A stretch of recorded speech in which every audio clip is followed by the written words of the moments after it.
before the Lord. What does walking before the Lord mean?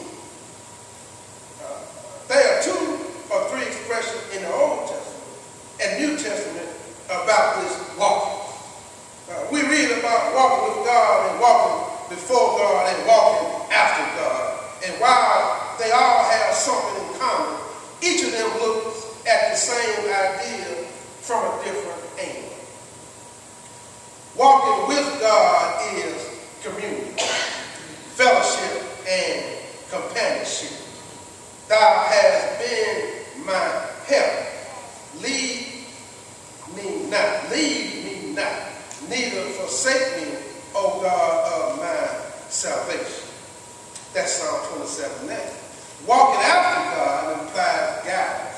Oh Lord, give me guidance, direction, and example. For thou art my rock and my fortress. Therefore, for thy name's sake, lead me and guide me. Walking before God means that we always feel his presence. I like the way Psalm 139 expresses it best.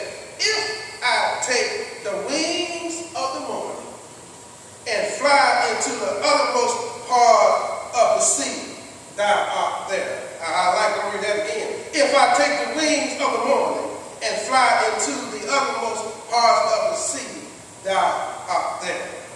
Our psalmist is feeling the habitual, unbroken presence of the Lord in his conscious heart. God has him in his sight, and he will not turn away.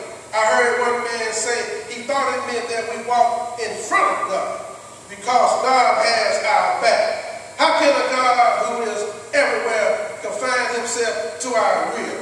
God has your front, your back, your side, your top, and your bottom. If you walk before him, and that is what God did for our psalmist, God kept him alive, kept him from weeping, dried his tears, and kept him from falling with the intention that he should be continually blessed by the sunshine of God's presence.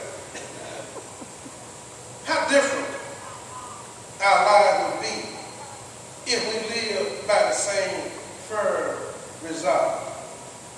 Not to look upon the events of our lives as happy or sad, disappointing or fulfilling, but to see each stage of our life as an education. That when the tempest blows, we will see it as an occasion to tuck ourselves under God's wing and ride out the storm.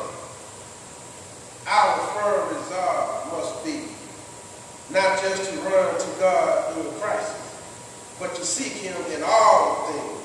I need to put a pin in that one for a minute. It says that we put God on a shelf until we get some trouble.